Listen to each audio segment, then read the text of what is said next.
स्वरकथा channel के सभी बंधुओं को संतोष कुमार शर्मा का बहुत बहुत नमस्कार।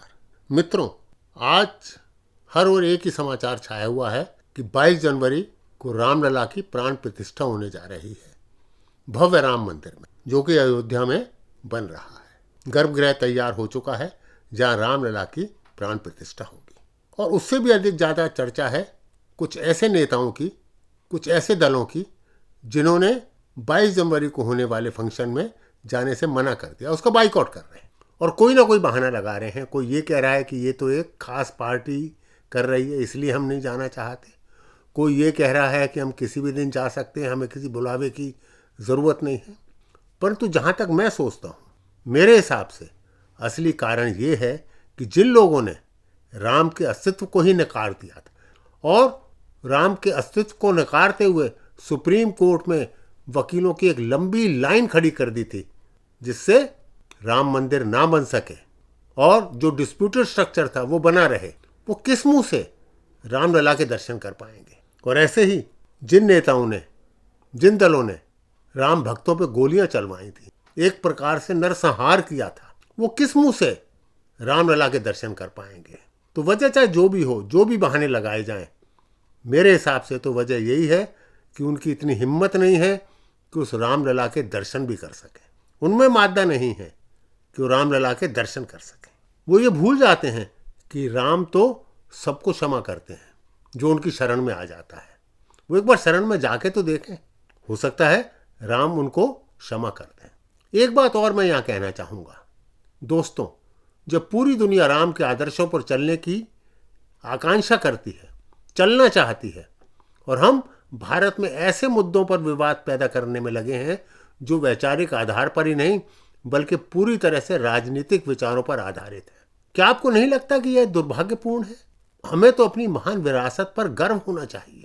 भगवान राम सत्य, नैतिकता और उन सभी पवित्र चीज़ों के ध्वजवाहक रहे थे और हैं आज भी, जो किसी भी मानव को एक अच्छा मानव बनाती है, एक पाठ पढ़ाती, एक आदर्श जीवन जीने की प्रेरणा देती है।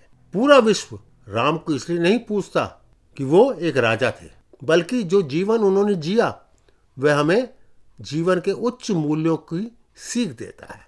इसी कारण दुनिया उनको अपनाना चाहती। आज जब भारतवर्ष में अयोध्या नगरी के राम मंदिर पर विवाद हो रहा है, आपको जानकर हैरानी होगी कि नीदरलैंड में तो राम को समर्पित एक वैदिक सिटी बरसाई गई है और इस शहर का निर्माण राम के शासन काल के दौरान अयोध्या का अनुकरण करते हुए वास्तुकला के बुनियादी सिद्धांतों पर किया गया है। नीदरलैंड अकेला देश नहीं है। राम तो दुनिया के हर हिस्से में पूजे जाते हैं, चाहे वो यूरोप हो, चाहे वो अमेरिका हो, चाहे वो अफ्रीका हो, और एशिया तो है ही है। वहां पर सनातन धर्म की उपासना करने के लिए भक्तों ने राम और अन्य हिंदू देवताओं को समर्पित बहुत से मंदिरों का निर्माण किया है। आप इस बात से तो सहमत होंगे कि किसी भी देश में राम मंदिर या मंदिर के स्थापित होने में कोई विवाद नहीं हुआ, परंतु हमारे देश में अभी भी हो रहा है, जहां राम का जन्म हुआ था, जो सनातन धर्म का जन्म स्थली कही जाती है। और तो और अरब जगत भी इसमें पीछे नहीं है।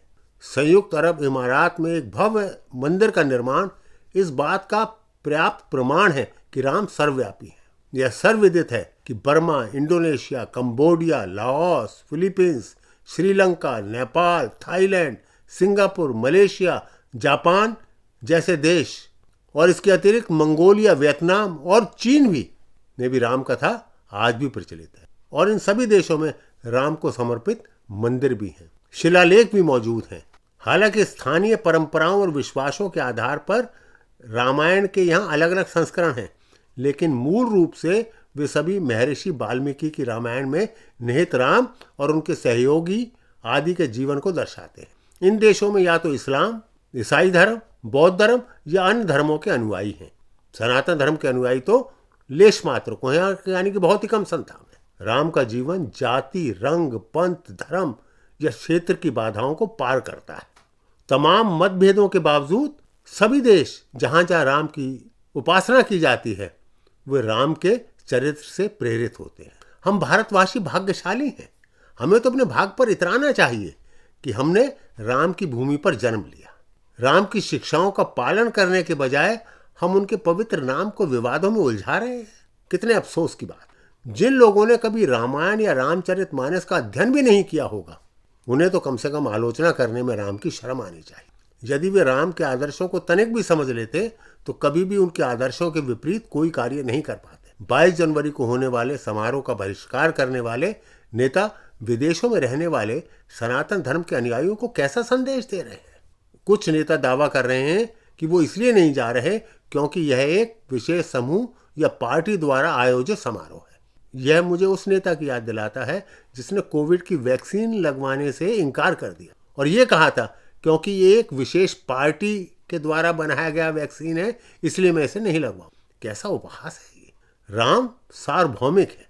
अगर किसी को राम की विचारधारा में आस्था है तो उसे इस बात की चिंता नहीं करनी चाहिए कि समारोह का आयोजन कौन कर रहा है। कुछ लोग तो ये कह रहे हैं कि मंदिर में हम किसी भी दिन जा सकते। यह वही कहने जैसा है कि दिवाली या जन्मदिन किसी भी दिन मनाया जा सकता है। क्या तर्क है? प्रत्येक दिन की अपनी एक महत्ता होती है। प्रत्येक उत्सव के लिए एक निश्चित दिन होता है जिस दिन उसको मनाया जाता है। उस तिथि का सम्मान करना होता है।